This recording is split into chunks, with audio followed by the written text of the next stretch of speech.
Hey, this is Morgan Titus, sales manager of the Greenville office, here for America's Home Place. Today I'm down in the dirt in the hot South Carolina sun looking at some footings. This house just recently had their footings poured. And when we talk about footings, we're talking about the concrete pad that your foundation sits on. All of the homes are going to have a perimeter all done in concrete on the ground. And then it may be hard to tell, but behind me there's also these little pads, individual spot footings is what those are.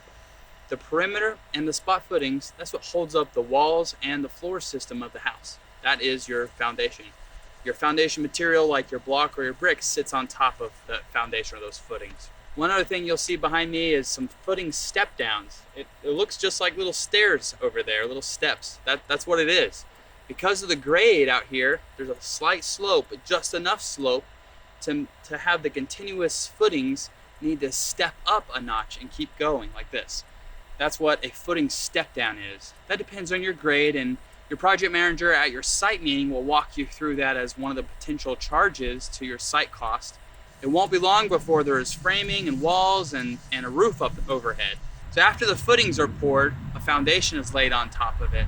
And then on top of that foundation is the wood floor system. The structure starts to take place during the framing stage. Footings are one of the first steps of the process, but it all starts with looking at the house plans on the website. Make sure to visit us at americashomeplace.com, and we hope to see you again soon.